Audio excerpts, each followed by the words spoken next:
O ministro Gilmar Mendes, do STF, suspendeu as audiências de instrução que estavam marcadas para essa segunda-feira da Operação Rádio Patrulha. A decisão do ministro é liminar e acatou o pedido da defesa de Beto Richa.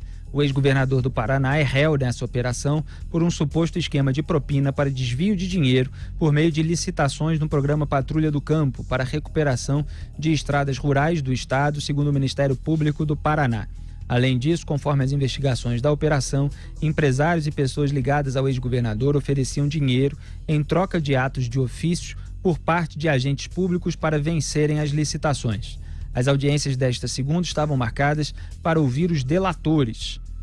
Então, repito, Gilmar Mendes suspendeu essas audiências, relativas ao caso do Beto Richa. Ele atendeu ao pedido de defesa do Tucano. Claro. Só para deixar claro, não é novidade, não é surpresa para ninguém. Daqui a pouco a gente comenta. Segundo o advogado Walter Bittar, que defende o ex-governador, o direito de defesa do réu foi cerceado por não terem sido liberadas todas as delações contra Richa. E já que falamos sobre Gilmar, ele disse ao Correio Brasiliense que as condutas de integrantes da Lava Jato evidenciam a existência de uma organização criminosa. Na Lava Jato? Na Lava Jato, sim. Aspas, a impressão que eu tenho é que se criou no Brasil um estado paralelo. Se a gente olhar esse episódio do Deltan e Toffoli, para ficarmos ainda nas referências que o procurador faz... dizer eu tenho uma fonte na Receita e já estou tratando do tema significa o quê? Significa que estou quebrando o sigilo dele. No fundo, um jogo de compadres. É uma organização criminosa para investigar pessoas. Fecha o aspas. Está definindo o que ele julga ser a Lava Jato. Agora, um estado paralelo é um estado em que o ministro do Supremo Tribunal Federal, só por selo, pode caluniar integrantes de uma investigação que combateu a corrupção no Brasil, de uma operação que combateu a corrupção no Brasil e prendeu um corrupto lavador de dinheiro que chegou a ser presidente da República. Então isso parece ser um estado paralelo, Augusto, um estado que o ministro do STF acusa sem qualquer consequência para ele, chama os outros de organização criminosa. Veja só que absurdo, com base aparentemente é com base em mensagens roubadas, né? Nas supostas mensagens, e não só nas supostas mensagens.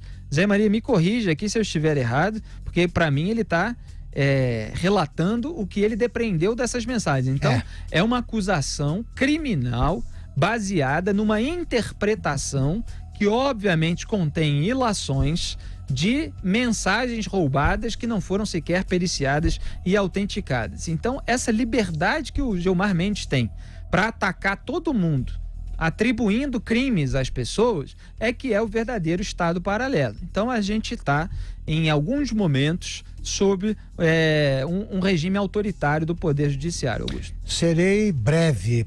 Deixa eu só fazer o parênteses que o Beto Richa é tucano e Gilmar Mendes foi colocado lá no governo do PSDB pelo Fernando Henrique Cardoso no Supremo Tribunal Federal. E ele está aí mais uma vez, então, atendendo ao pedido da defesa do tucano. Diga-se, Augusto. Eu vou ser breve. Pela mesma linha de raciocínio vou seguir a mesma linha de raciocínio do Gilmar Mendes. Como você caracteriza a formação de quadrilha ou bando, né? Se você tiver 3 ou mais pessoas, mais de 3 pessoas, é isso, Zé? Mais de 4. Mais de 4, mais de a partir de 4. Que se reúnem para tramar delinquência, né? A segunda turma do Supremo, enquanto foi controlada pelo pessoal controlado pelo Gilmar Mendes, em parceria com Dias Toffoli e o Lewandowski, toda vez que ele se encontrasse com o Marco Aurélio de Mello ou com o Alexandre de Moraes, eles poderiam ser presos por formação de quadrilha ou bando, porque eles estavam tramando alguma ilegalidade. Zé Maria. É muito difícil, né, imaginar que ele tenha acesso a situações que a gente não conhece, né, ou íntegras de diálogos que a gente não viu, porque o que nós vimos até agora não existe nada do que ele está relatando. Ele está entendendo que os procuradores investigaram ministros do Supremo Tribunal Federal.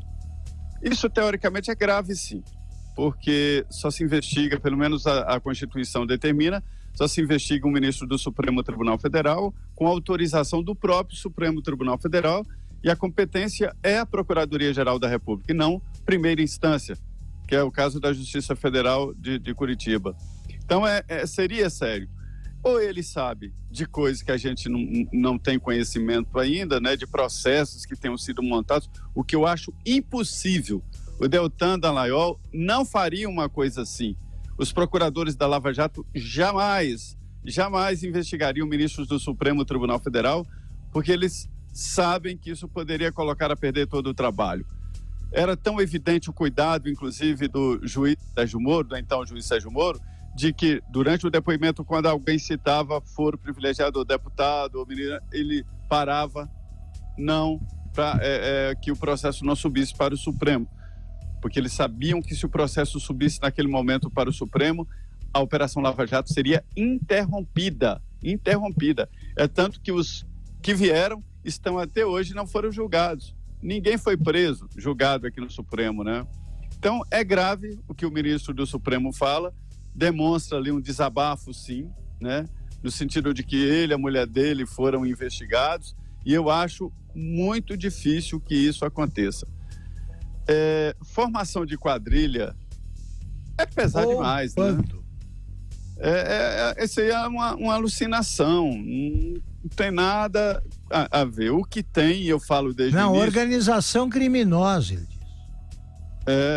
Mais grave ainda do que formação de quadrilha. Pois é, não, ele que fala. Formação de quadrilha é o que eu acho que ele podia ser acusado disso pela linha de raciocínio que ele usa para acusar levianamente o Deltan.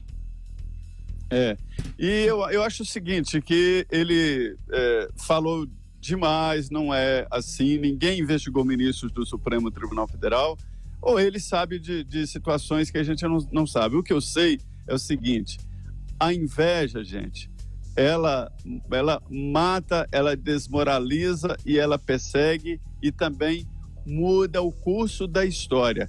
Desde o início lá eu tenho falado, né? O processo de inveja contra o ministro, então juiz Sérgio Moro e os procuradores é evidente. Os ministros do Supremo falavam desse grupo de Curitiba com a inveja que chegava babar, sabe? De tanta inveja. Então, é isso. Incomodou, sim, a Lava Jato, aquele grupo de procuradores, representantes da Receita Federal, um juiz que decidiu não ser omisso. Esse grupo incomodou, sim, os poderosos aqui em Brasília, e esta que é a verdade.